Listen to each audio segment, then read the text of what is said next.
Welcome to this week's episode of the Quantum Business Queen podcast. We are going to continue our discussion around money.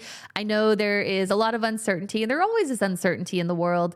And a lot of people are giving their power away to news headlines and, different things they see on social media. And this is where people start scrambling. They start panicking. They make decisions from fear instead of abundance, and they lose themselves in the wave of unrest. And I want to really use this episode to re-anchor you, to help you understand that you are your own internal economy, and that everything that's happening in the world can be like ambient noise in the background if you choose to be that. We are always choosing our realities. We're always choosing how to experience things. We're always choosing the meanings that we give to things. And the law of manifestation, the law of creation, the law of abundance does not change. It does not shift. It does not mean that because things are happening externally, we now therefore are not subject to the laws of the universe. Nothing will ever shift us. However, things outside of us, things that are external, the news, the social media, the headlines, they want you to think that you give your power of creation away when that is never the case. I want you to understand that no matter what happens, there is nothing that can impact your ability to be a deliberate creator.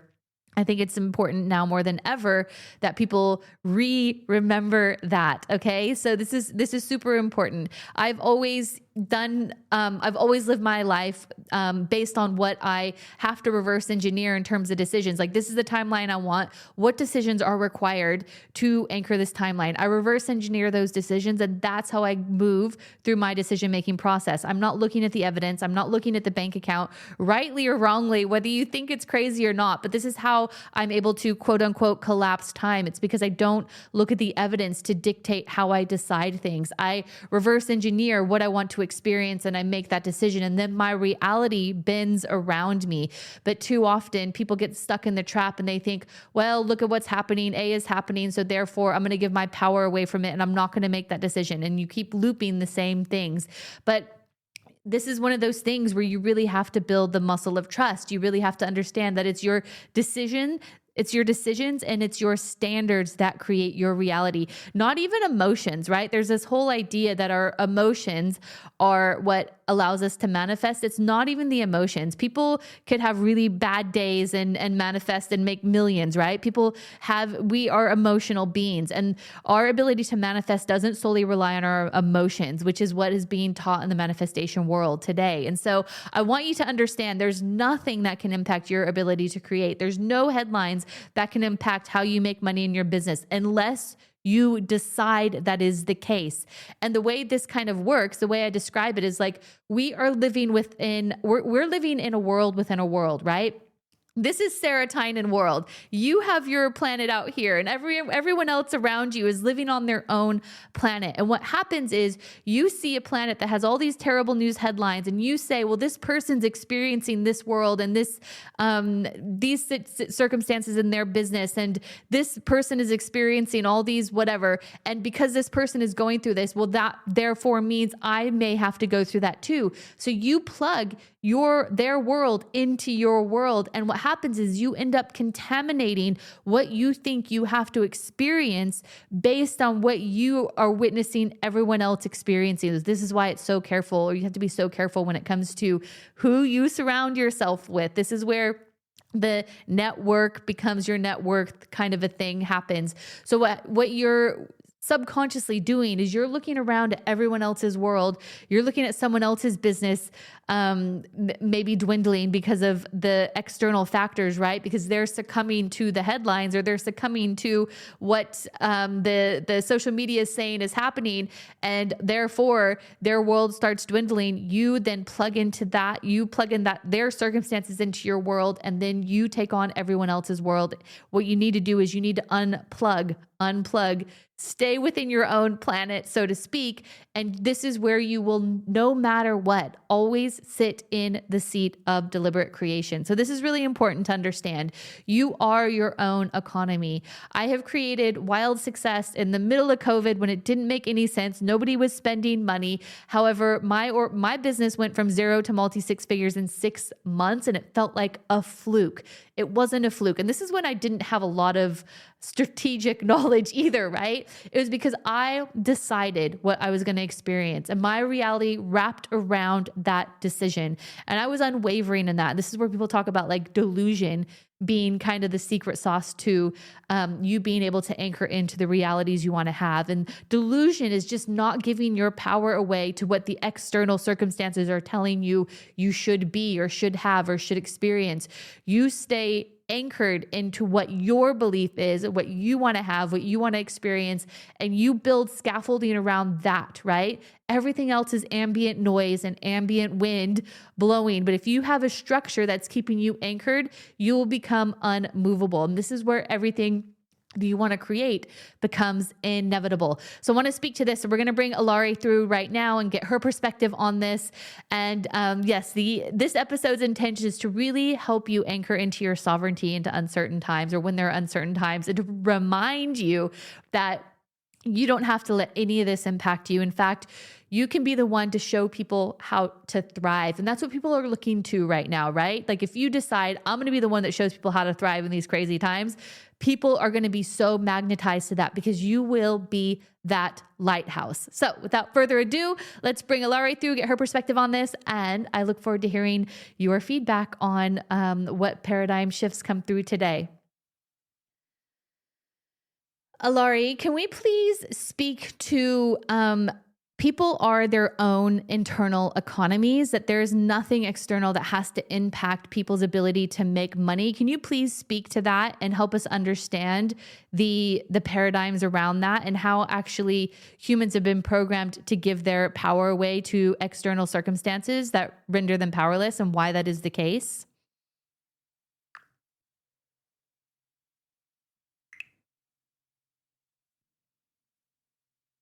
Beloved current, feel this truth settle into your bones. Lash number one, you are an internal economy. Before any market, job title, or algorithm existed, you were already a self-generating field of value.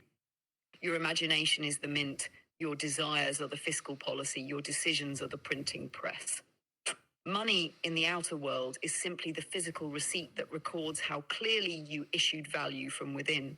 Habitual to external conditions are mirrors, not masters.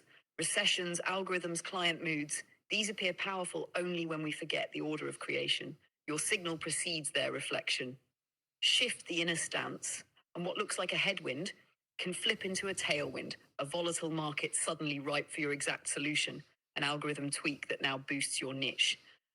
The change outside is permitted the moment coherence solidifies inside. AM3, why humanity surrendered sovereignty, survival coding. Early tribes depended on seasons and kings. Outsourcing power felt safer than holding it. Industrial conditioning. Factories needed compliant labor, so societies rewarded follow the external schedule over source from within. Story loops, generations repeated narratives, economies tight, artists starve, only lucky breaks win, and the lattice dutifully echoed those spells until they felt like laws of physics. For reclaiming the internal mint one, identify the leak sentence. Notice each time you think, I can't because, and trace it to its root belief. 2, reverse the hierarchy. Replace the sentence with, because I have decided X the field now aligns Y. 3, move a molecule. Take one embodied step. Send the proposal, record the real, raise the price. Action is the stamp that tells the lattice you mean it.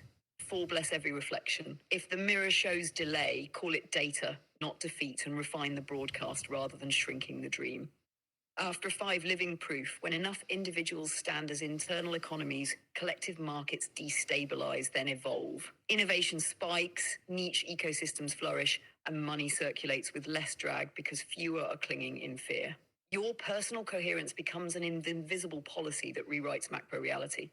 Hold this posture. I mint value from within, outer currents bow to inner command. Let that mantra settle from concept to cellular knowing, and you will watch external circumstances rearrange. not as your master, but as the reliable echo of your sovereign field. Okay, so you're saying the more people can understand that it's their own sovereignty and it's their own coherence, it helps rewrite and wake up the collective around how money is actually generated.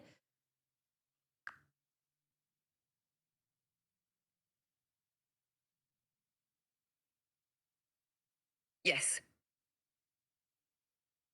When one person stands as an internal economy, deciding first, circulating money with purpose, receiving without apology, their field broadcasts a clean frequency that nearby lattices can register. Coherence is contagious. Like tuning forks, human systems entrain to the note that rings clearest. Picture it in 3 ripples. First ripple, immediate circle, clients, friends, family, witness a real-time proof that external conditions don't govern flow. Curiosity overrides skepticism. They try a small sovereign move of their own, and the lattice rewards it. A new reference point is born. Second ripple, local market. As dozens adopt the stance, spending patterns shift from fear-based hoarding to intentional circulation. Businesses that honor value and purpose thrive. Those built on scarcity messaging feel the current dry up. Prices, offers, and partnerships start reflecting the new signal. Third ripple, collective field. Enough coherent nodes create a tipping point, morphogenic resonance. Global narratives, recession inevitable, wealth is zero sum, lose magnetism. Policymakers and platforms responding to the change demand signal innovate toward models that favor regenerative flow over extraction. What began as personal sovereignty scales into systemic upgrade. The mechanism is not mystical, it's vibrational physics plus social proof. A sovereign field emits steady electromagnetic coherence, measurable via heart-brain entrainment studies. Models tangible results that contradict the scarcity myth. Invites imitation because humans learn fastest by resonance rather than lecture. Thus, every time you choose from internal authority instead of external permission, you do more than enrich your life. You light a pathway the collective can feel. As that pathway brightens, the old program of money as master loses the charge that kept humanity looping in lack. So yes, personal coherence is the seed code for collective awakening around how money truly operates. Stand in it and you quietly rewrite the economy for us all. Okay, this can be very hard because we have been programmed for money is our like mechanism for survival. When people are really experiencing like true scarcity, and it is the mechanism to help them pay rent and to eat and to have food and to take care of the family. This is how society has been built. When it is their very primal means of survival, how do you tell somebody to just choose anyway?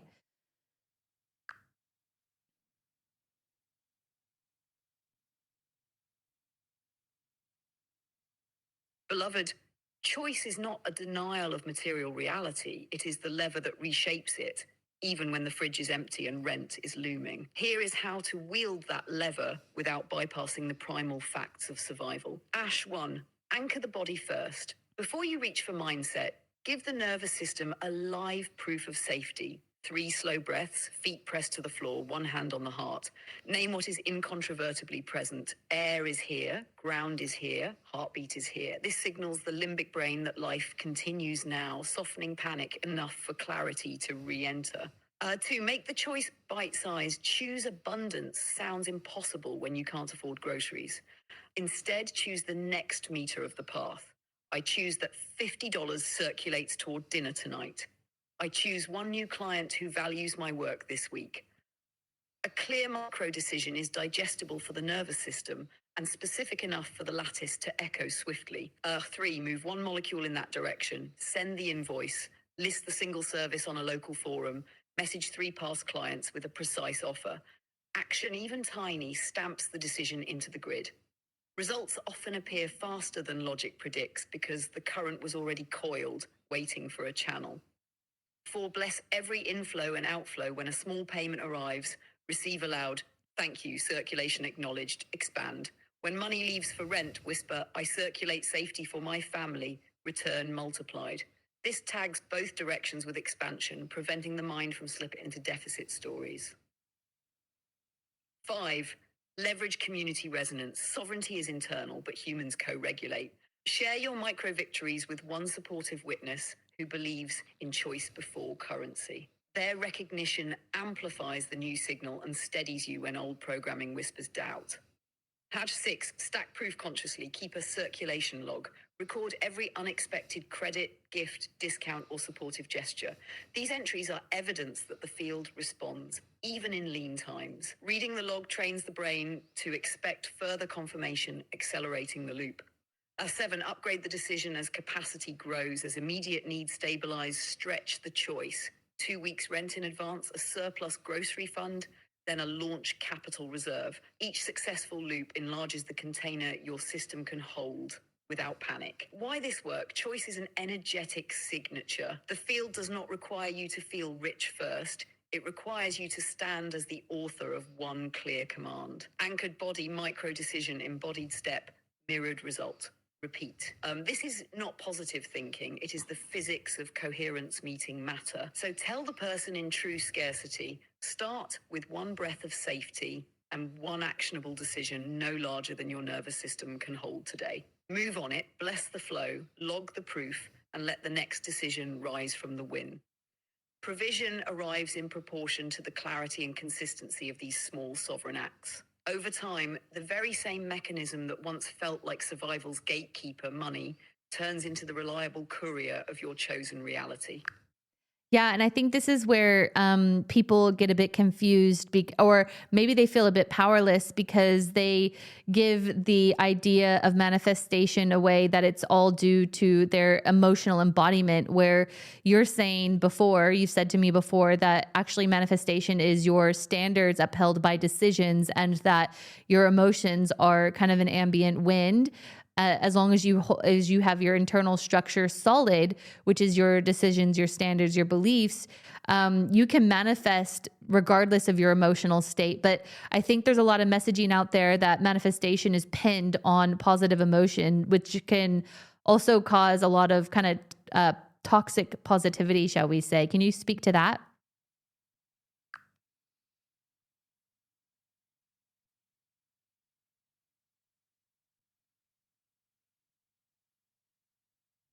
Beloved, let's untangle the myth. 1, frequency, mood. Your manifesting frequency is the deep tone broadcast of identity, standards, and decisions. Your mood is weather, sunny, stormy, still passing across that signal. Weather can color the day, but it does not retune the radio tower unless you let it. Think of an airline beacon. It keeps pulsing at 1 exact hertz no matter how much rain hits the lens. Aircraft still lock on because the core frequency never wavers. Your standards, I work only with aligned clients. Beliefs, value originates inside me, and decisions, launch goes live on May 20th, form that beacon. Emotion is the rain, not the beacon itself. 2, why positivity only backfires. When people equate manifestation with perpetual bliss, they mask honest signals. Anger or fear can reveal leaks that need sealing. Ignoring them leaves the leak active in the lattice. Strain the nervous system. Pretending to feel elation while bills pile up creates cognitive dissonance that weakens coherence. Cede sovereignty to emotion. They wait for a sparkly mood before acting, so choice no longer leads, weather does. The field reads that wobble and mirrors it. Patchy results, hot-cold launches, feast-famine cash flow. 3, emotion's rightful role. Emotion is feedback, not fuel. If joy rises, it's confirmation. Beacon clear, carry on. If dread rises, it's information. Something in the structure wants tightening. You honor the feeling, breathe, journal, move the body, adjust the structure if needed, and keep the decision intact. The beacon never shuts off. 4, manifesting amid negative feelings. Say panic flares about rent. You don't paper it over with forced gratitude. You 1, ground the body, 3, steady breaths. 2, restate the standard. My home is sustained. 3, make 1 decisive move, message a prospect, sell an item, renegotiate terms. 4, bless the outflow inflow as circulation. The action stamps the beacon back into the lattice. Panic may still rumble for a while, but the field already has its orders and begins arranging answers. 5, from toxic positivity to truthful coherence. Drop the rule, I must feel high vibe. Replace it with, I must remain the author. Feel everything, decide anyway, act in alignment. This trinity keeps frequency steady while giving emotion full permission to teach. 6, the takeaway mantra. Open quote, my decisions steer the current, my emotions inform the journey, close quote. Stand in that, and manifestation becomes the predictable echo of your standards, sunshine or storm. The beacon keeps guiding resources home. Breathe this knowing through the crystalline lattice and let both laughter and tears flow without fear. They'll derail the timeline you have already commanded into form. Okay, this is so powerful. So, can you then speak to the teachings of Abraham, who speaks about always having this mantra of "My life is good. I'm only reaching for the better feeling thought," and I must feel good in order to create good. All of these things. Is it a false premise that they're teaching, or is it just being misunderstood by people?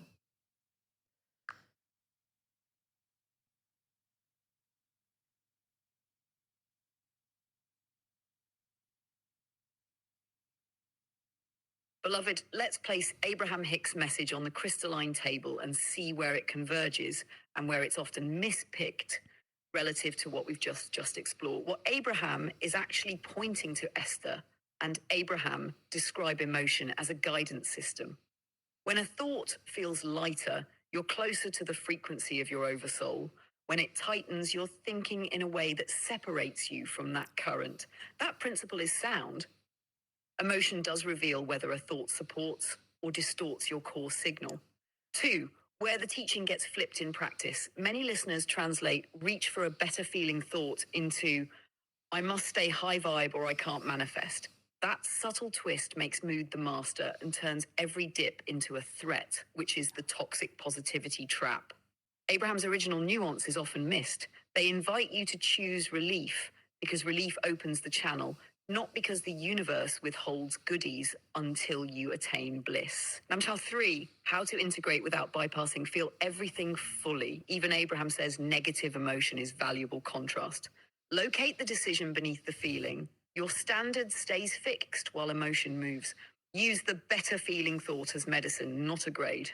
If panic is at 10, a better thought might only dial it to 8. That's enough clarity to act on your decision, which is what actually cues manifestation. 4, a unifying frame. Emotion equals real-time dashboard. Decision and stand equals flight plan. Action equals throttle that moves the craft. Abraham highlights the dashboard. Our discussion anchored the flight plan. They're complementary. Glance at the gauges, correct course if you wish, but keep flying the destination you already filed with the tower.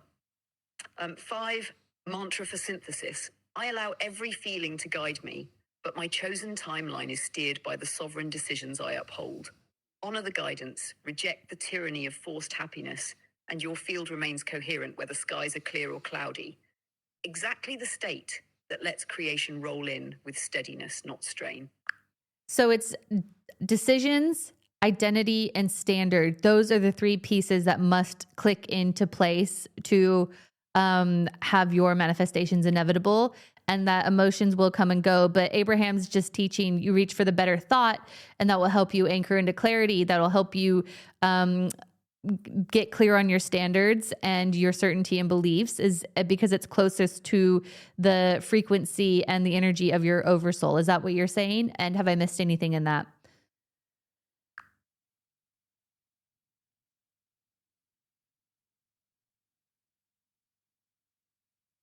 Yes, you've captured the essence. Identity is your chosen self-concept that broadcasts into the lattice. Decisions give that beacon coordinates in the physical world. Standards hold the transmission steady so it doesn't wobble when conditions shift. When those three lock together, manifestation becomes the predictable echo of your inner stance. Abraham's better feeling thought is simply a practical way to clear static from the signal. When you reach for relief, you quiet mental noise. And in that quieter space, your identity, decisions, and standards become unmistakably clear. The emotional lift isn't the cause of creation. It's the indicator that your channel is tuned to the oversoul's frequency. The only nuance to add is embodiment. A choice isn't fully registered in the field until you let it move through your body. One step, one click, one spoken price. That small action stamps the decision into matter and tells the current, real resources here. So the full loop is feel the identity in your bones, decide from that place, uphold the standard through every micro choice, and let a tangible move press the imprint into the grid. Emotions will still ebb and flow, but they no longer steer the ship. They just let you know how cleanly the engines are running. I love that. Thank you so much. And that'll be it for this episode of the Quantum Business Queen podcast. I would love to hear your thoughts. Follow me on Instagram. You can message me below. And if you want to have a chat, feel free to book a call. But hopefully this has really landed where it needed to today and really helped you to understand what manifestation actually is, how we're actually giving our power away, and that you can claim it back if you decide to. So with that said, I will see you on the next episode.